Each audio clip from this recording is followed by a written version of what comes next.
Hi everyone, welcome to my channel. ഇന്ന് ഞാൻ വന്നിട്ടുള്ളത് ഒരു കൽത്തപ്പത്തിൻ്റെ റെസിപ്പി ആയിട്ടാണ്.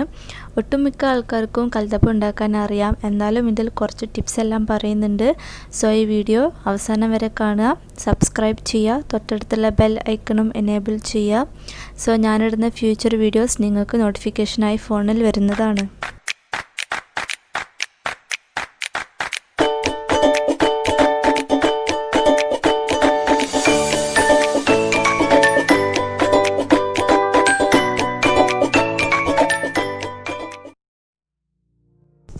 ഒരു മീഡിയം സൈസ് കൽത്തപ്പം ഉണ്ടാക്കാൻ 1 കപ്പ് അരി മതി. ഇവിടെ ഞാൻ നോർമൽ ദോശ റൈസാണ് എടുക്കുന്നത്, സാധാരണ ഇത് തന്നെയാണ് എടുക്കുക.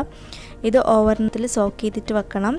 ഞാനിവിടെ കുറച്ചധികം കൽത്തപ്പം ഉണ്ടാക്കുന്നുണ്ട്, അപ്പം കുറച്ചധികം അരി എടുത്തിട്ടുണ്ട്. നിങ്ങൾക്ക് എത്ര കൽത്തപ്പം വേണം അതിനനുസരിച്ചിട്ട് എടുക്കാം.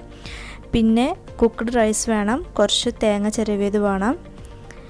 പിന്നെ വേണ്ടത് ശർക്കര, അത് നിങ്ങളുടെ മധുരത്തിനനുസരിച്ച് ചേർത്ത് കൊടുക്കാം.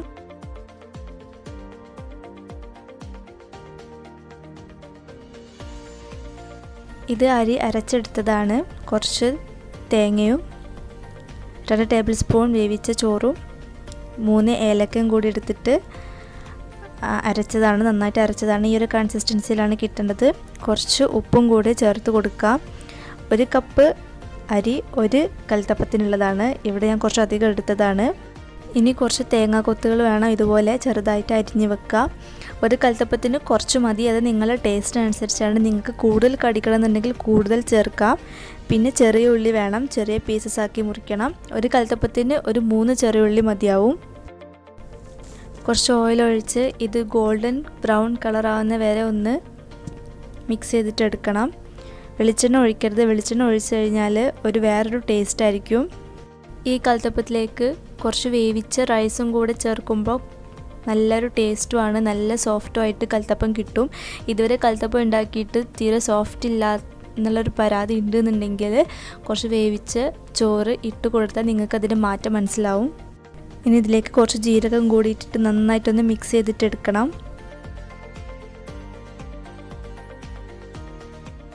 ഇതിപ്പോൾ കളർ മാറി വന്നിട്ടുണ്ട്. നിങ്ങൾക്ക് കൂടുതൽ മൂക്കണമെന്നുണ്ടെങ്കിൽ ഒന്നും കൂടി ഫ്രൈ ചെയ്തിട്ടെടുക്കാം. ഇനി ഇത് കൽത്തപ്പ മാവിലേക്ക് ചേർത്ത് നന്നായിട്ടൊന്ന് മിക്സ് ചെയ്തിട്ട് കൊടുക്കാം. ഞാനിവിടെ സാധാരണ നോൺ സ്റ്റിക്ക് പാനിലാണ് ഇത് കുക്ക് ചെയ്തിട്ടെടുക്കുന്നത്. കുറച്ച് ഓയിലാക്കിയിട്ട് കുക്ക് ചെയ്തിട്ടെടുക്കാം. ആദ്യം കുറച്ച് ഓയിൽ ഒഴിച്ച് കൊടുക്കണം. ആദ്യം നന്നായിട്ട് പാൻ ചൂടാക്കാം. എന്നിട്ട് ഫസ്റ്റ് 5 മിനിറ്റ്സ് ആ ചൂടിൽ തന്നെ ഒന്ന് വേവിച്ചെടുക്കുക ഹൈ ഫ്ലെയിമിൽ. പിന്നെ ലോ ഫ്ലെയിമിലേക്ക് ആക്കിയിട്ട് 20-25 മിനിറ്റ്സ് കുക്ക് ചെയ്തിട്ടെടുക്കാം.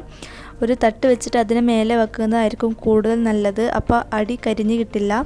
കണ്ടില്ലേ, നല്ല സോഫ്റ്റായിട്ട് നമുക്ക് കിട്ടിയിട്ടുണ്ട്, നന്നായിട്ട് പൊങ്ങി വന്നിട്ടുണ്ട്. സോ ഇങ്ങനെ നിങ്ങളെല്ലാവരും ഒന്ന് വീട്ടിൽ ട്രൈ ചെയ്ത് നോക്കാം. നിങ്ങളുടെ ഫീഡ്ബാക്ക്സ് കമൻറ്റിലൂടെയോ അല്ലെങ്കിൽ പേഴ്സണലായിട്ട് അയക്കാം.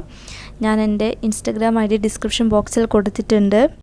ഈ ഒരു വീഡിയോ നിങ്ങൾക്ക് ഇഷ്ടമായെങ്കിൽ തീർച്ചയായിട്ടും ലൈക്ക് ചെയ്യുക, ഷെയർ ചെയ്യുക, കമൻറ്റ് ചെയ്യുക, ഫ്രണ്ട്സിന് എല്ലാവർക്കും അയച്ചു കൊടുക്കാം. സോ പുതിയൊരു ഡിഷുമായി നമുക്ക് കാണാം. Thank you.